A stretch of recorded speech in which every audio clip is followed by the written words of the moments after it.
final tenía que haber hecho caso al pastor y haber pasado.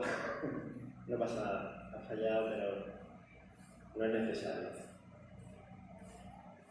Buenos días. ¿Me escucháis mejor, no? Señor, que la palabra de mi boca y la meditación de mi corazón sea agradable a ti y sirva para edificación de cada uno de nosotros por el poder de tu Espíritu. Amén. Muy bien.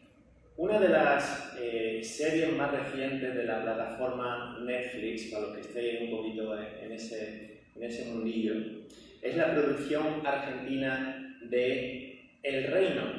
No sé si os suena alguno. Sí, ahí Rubén y yo ahí sabemos por dónde van los tiros. Bueno, para los que no la conozcáis, es una historia de intriga política y religiosa que os recomiendo a los que os gusten este tipo de cosas. La historia se centra en la vida de Emilio Vázquez, un pastor evangélico de una de estas mega iglesias en la ciudad de Buenos Aires. Y es un pastor que se postula al puesto de vicepresidente en las próximas elecciones argentinas. Sin desvelar ninguna parte vital del argumento, sí comentar que un elemento clave de esta trama es la idea de la guerra espiritual.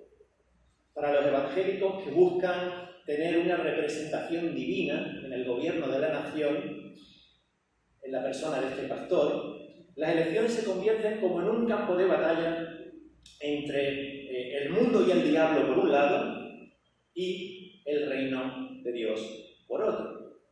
Este tipo de historias, bueno, pues no es nada novedoso, ¿no? Conocemos muchas, de hecho, forma parte de la historia de la humanidad, la hemos vivido nosotros mismos en nuestro país y bueno, es un recordatorio de ese peligrosísimo casamiento entre el poder político y el religioso.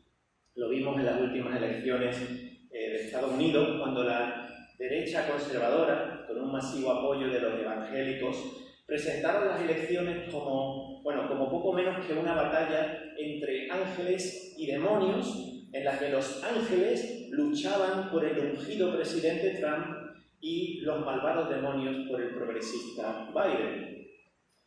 Y lo estamos viendo, por desgracia, nuevamente en Afganistán, donde extremistas religiosos, como todos sabemos, han vuelto a recuperar el poder después de 20 años y están en proceso de instaurar una dictadura del terror para todos aquellos y sobre todo aquellas que no comparten su visión ultraconservadora del Islam. El argumentario ideológico y teológico es exactamente el mismo. Ellos se sienten como soldados de Dios que luchan contra las fuerzas demoníacas, en este caso de Occidente. Esta guerra, que algunos sociólogos han enmarcado dentro de la idea de un choque de civilizaciones entre un Islam conservador y oscurantista y un Occidente liberal y democrático, para los talibanes tiene también, este choque, un contenido espiritual. Se trata de una yihad, una guerra santa entre el bien y el mal. O tal y como lo ven ellos, entre su ejército de fieles soldados de Alá y las fuerzas imperialistas y opresoras, pero sobre todo inmorales, de Occidente. Hermanas y hermanos, todas las guerras son malas, pero quizás a las que más hay que temer son aquellas que utilizan a Dios como excusa, como escudo o como justificación. Curiosamente, y de algún modo también irónicamente, el leccionario nos ha regalado esta mañana un texto bíblico, el de Efesios capítulo 6, versículo 10 al 20, que para muchos cristianos es, la máxima expresión de esa idea de guerra espiritual. Una guerra espiritual que a menudo se usa por ciertos grupos para justificar una visión dualista y excluyente del mundo. He de confesar que personalmente me siento incómodo con este tipo de lenguaje bélico y militar, pues en mi mente choca frontalmente con el mensaje de pacifismo radical de Jesús de Nazaret. Por eso, dentro de mí, cuando entro en conversación con este tipo de textos bíblicos, se produce una especie de lucha. Una lucha por querer entender más y mejor lo que expone aquí el autor, en este caso, de la epístola de los Efesios, atribuida tradicionalmente a Pablo, a Timoteo.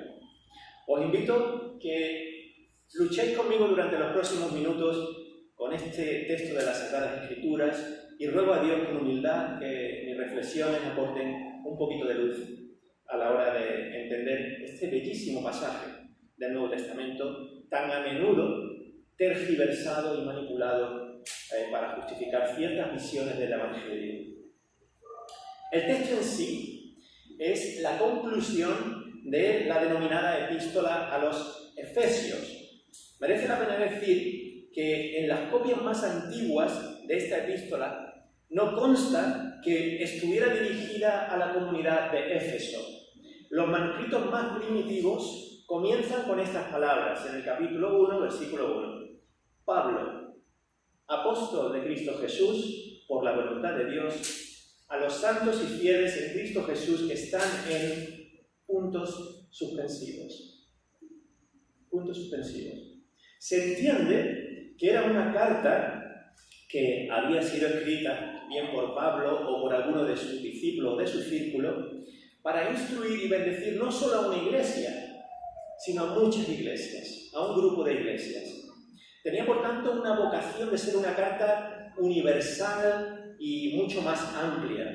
De hecho, esta es la única carta del Nuevo Testamento en la que podríamos poner el nombre de nuestra iglesia después de esos puntos suspensivos, sin llegar a cometer ningún tipo de herejía, siempre que nos ciñamos a los escritos y manuscritos originales. Podríamos leerla diciendo: Pablo, apóstol de Cristo Jesús, por la voluntad de Dios, a los santos y santas y fieles en Cristo que están en calle Ollería de Málaga. Que Dios, nuestro Padre, y el Señor Jesucristo os conceda gracia y paz. ¿Amén? Podría acabar allí así, ¿no? Bueno, este mensaje quiere decir, es también para nosotros. Es para nosotros. El pasaje que hemos leído esta mañana de Efesios 6, versículos 10 al 20, aparece al final de la epístola y, como ya he dicho antes, es como una conclusión para toda la carta. Por último, concluye el autor, versículo 10. Hermanas y hermanos míos, fortaleceos en el Señor y en el poder de su fuerza. O como dice la nueva versión internacional que hemos leído hoy, fortaleceos con el gran poder del Señor. Es decir, en momentos de crisis, de dudas, de desesperanza, de cansancio y de lucha, también de lucha, no miréis ni pongáis los ojos en nadie más salvo en Cristo. Fortaleceos en el Señor. Dejad que sea Él vuestra fuerza, vuestra fortaleza, vuestra fuente de vida, de luz, de salud. En los siguientes versículos, el 11 y el 12, se nos exhorta a simbólicamente ponernos, cito, toda la armadura de Dios para hacer frente a las artimañas del diablo. ¿Por qué? Bueno, dice el autor, porque nuestra lucha no es contra seres humanos, sino contra poderes, autoridades, potestades que dominan este mundo de tinieblas, contra fuerzas espirituales malignas en las regiones celestiales. Es decir, porque en la vida las batallas más importantes no son las que libramos con otras personas, sino las que libramos o bien dentro de nosotros mismos o bien con fuerzas externas que no podemos ver, ni tocar, ni controlar. Diré más sobre estas dos dimensiones en un momento, pero primero quisiera destacar que el autor de la carta nos habla desde una cosmología o una visión del mundo que asocia todo lo malo que hay a su alrededor con fuerzas espirituales malignas. Entiende que existen dos realidades que interactúan constantemente en el mundo. Una visible, física, tangible, y otra invisible o espiritual. Este dualismo, importado de la filosofía griega, intenta dar respuesta a las paradojas y sinsentidos de la existencia humana, como diría nuestro querido Unamuno, en su sentido más trágico, conectado con la violencia y la muerte. Hoy en día, algunas de estas fuerzas las asociamos a enfermedades de salud mental, distintos tipos de psicosis y distintas formas de psicopatías o incluso sociopatías que aún no entendemos plenamente y que la ciencia no ha logrado descifrar. Continúan siendo un misterio para el ser humano. Lo que el autor denomina como diablo en su visión judía del siglo I, es decir, un ser o un ente espiritual que promueve el mal y que encarna todos los valores antievangélicos, en el siglo XX se comenzó a entender desde la psicología, especialmente la junguiana, como un arquetipo que representa la oscuridad o el mal que hallamos en el mundo. Sea como sea que entendamos cada uno esta realidad, espiritualmente o psicológicamente, lo que el autor nos recuerda son tres cosas. Primero, que una parte fundamental de nuestra existencia humana consiste en luchar, que la lucha forma parte de nuestro día a día. Segundo, que esa lucha a menudo no es contra cosas tangibles, sino intangibles o invisibles, y que no tenemos que tener ningún miedo, aunque sean invisibles, a ponerles nombre. Esto es importante. Y tercero, como ya apuntaba antes, que estas batallas se libran normalmente en dos campos distintos. Por un lado, en el interior, los seguidores de la escuela freudiana dirían que la lucha es interna contra nuestro propio ego o falso yo, que intenta imponerse en nuestras vidas y que tan a menudo afecta a nuestras relaciones con los demás. A veces las luchas son contra enfermedades que no se ven. Desde que comenzó la pandemia, el número de personas que han sido diagnosticadas por ansiedad y depresión, como todos sabemos, ha evolucionado, ha subido exponencialmente. Esta batalla interior está conectada con nuestra mente, con las emociones y con nuestra vida espiritual. Y luego están esas otras luchas que podríamos decir que son un poco más externas, contra sistemas de opresión que perpetúan la injusticia y la violencia hacia otros seres humanos. Llámalos sistemas, o si prefieres, principados o potestades. Lo que está claro es que se trata de algo mucho más grande que nosotros y que no podemos ni ver ni tocar.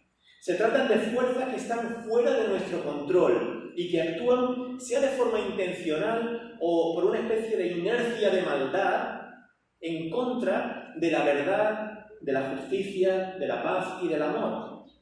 O dicho de otro modo, fuerzas que generan y promueven la mentira, la falsedad, la injusticia, la explotación, la violencia, la discordia, la división y el odio. Y ante estas fuerzas que a veces se cuelan por los resquicios de nuestras vidas y tan a menudo parecen gobernar el mundo, el autor de Efesios nos ofrece palabras bellísimas, de ánimo, y nos regala una oración simbólica muy visual. De hecho, sería precioso que cuando vayamos ahora verso a verso nos pudiéramos poner de pie cada uno simbólicamente haciendo algún gesto, pero no os lo voy a pedir que lo hagáis, relajaros. Un gesto simbólico, porque este tipo de oraciones se hacían precisamente para eso, ¿no? Para que visualmente nos vistiéramos de esa protección divina. Y esto es lo que nos dice el escritor de Efesios, versículo 14. Ante tanta mentira y falsedad y manipulación, vosotros manteneos firmes, ceñidos con el cinturón de la verdad. ¿Por qué? Porque como nos recordó nuestro Maestro y Señor, solo la verdad nos hará verdaderamente libres. En el mismo versículo, en el 14, ante tanta explotación e injusticia en el mundo que nos rodea, vosotros protegeos con la coraza de la justicia. La coraza es aquello que se coloca en el torso para proteger sobre todo el corazón. ¿Y qué nos dijo nuestro Maestro y Señor sobre la justicia y el corazón? Pues nos dijo muchísimas cosas, ¿no? Pero bueno, en las bienaventuranzas nos dejó dos mensajes muy profundos. Uno era: bienaventurados los de corazón limpio, porque ellos verán a Dios. Y bienaventurados los que tienen hambre y sed de justicia, porque ellos serán saciados. Versículo 15. Volvemos a la carta. Ante tanta violencia, discordia y división, vosotros calzaos con la disposición de proclamar el Evangelio de la paz, el Evangelio del Shalom de Dios, que ha venido a nosotros en la persona de Cristo para unir, para reconciliar, para traer paz a los corazones que viven inquietos y a este mundo tan quebrantado. Versículo 16. Ante tanta desesperanza, desilusión y pesimismo, y ante el cinismo en el que es tan fácil caer cuando uno ve el panorama que nos rodea, vosotros tomad el escudo de la fe en el Dios que hace nueva todas las cosas, incluso cuando no podemos verlo. La fe en que nada en este mundo, nada ni visible ni invisible, podrá jamás separarnos del amor de Dios que es nuestro en Cristo Jesús. Y ante los ataques que vengan de fuera o de dentro, nos dice: poneos el casco de la salvación, o lo que es lo mismo, el casco de la salud, que es la misma palabra en el original griego. Y ahora pregunto yo, ¿quién es nuestra salud y nuestra salvación? Cristo. Cristo es el único que es nuestra salud y nuestra salvación. O sea, que la mejor forma de afrontar las luchas de la vida es teniendo a Cristo en nuestra cabeza, en nuestra mente, en nuestros pensamientos. Una verdad, bueno, pues muy sencilla y muy obvia, lo sé, pero ¿cuántas veces a lo largo del día vivimos como si Cristo no existiera? Tener a Cristo como casco. Y seguidamente nos dice: tomad la espada del Espíritu, que es la palabra de Dios. Una palabra que nos ofrece luz, libertad y esperanza cuando nos acercamos a ella con un corazón abierto, receptivo y humilde, confiando en el Espíritu transformador de Dios.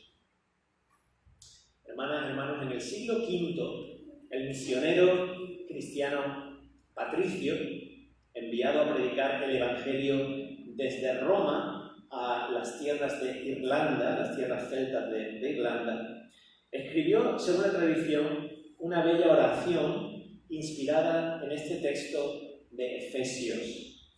La oración o himno comienza con las palabras: hoy me ciño con la poderosa fuerza de la Trinidad, confesando la unidad divina en el poder del Creador de toda la creación. Y concluye, es un himno muy muy largo, si lo queréis buscar por Google en algún momento, oración de San Patricio normalmente os aparecerá. Concluye con una letanía que se ha convertido en una fuente de inspiración de muchos cantos y de muchos himnos en el protestantismo anglosajón y celta a lo largo de los siglos, y que yo hoy os iba a invitar a decir conmigo en la pantalla, pero no va a ser posible, lo haremos la próxima vez. Pero en todo caso me gustaría compartiros con vosotros esa última oración de esta oración de Patricio. Esto es lo que Patricio oró cuando iba por las tierras irlandesas como misionero cristiano hace 1600 años. Cristo conmigo, Cristo delante de mí, Cristo detrás de mí, Cristo dentro de mí, Cristo debajo de mí, Cristo sobre mí. Cristo a mi derecha, Cristo a mi izquierda, Cristo cuando me acuesto, Cristo cuando me siento, Cristo cuando me levanto. Cristo en el corazón de toda persona que piensa en mí. Cristo en la boca de toda persona que habla de mí. Cristo en cada ojo que me ve. Cristo en todo oído que me oye. Hermanas y hermanos, que en las luchas de nuestra vida, Cristo nos llene de su fuerza y de su presencia para combatir los ataques, vengan de donde vengan, y combatir los sistemas de injusticia y opresión tan presentes en nuestro mundo. Y que Cristo nos fortalezca para que sigamos trabajando por su reino de justicia, de libertad y de amor. De modo que con Pedro podamos confesar ante él: Señor, ¿a quién iremos? Solo tú tienes palabras de vida eterna. Y nosotros hemos creído y sabemos que tú eres el Cristo, el Hijo del Dios viviente. Amén.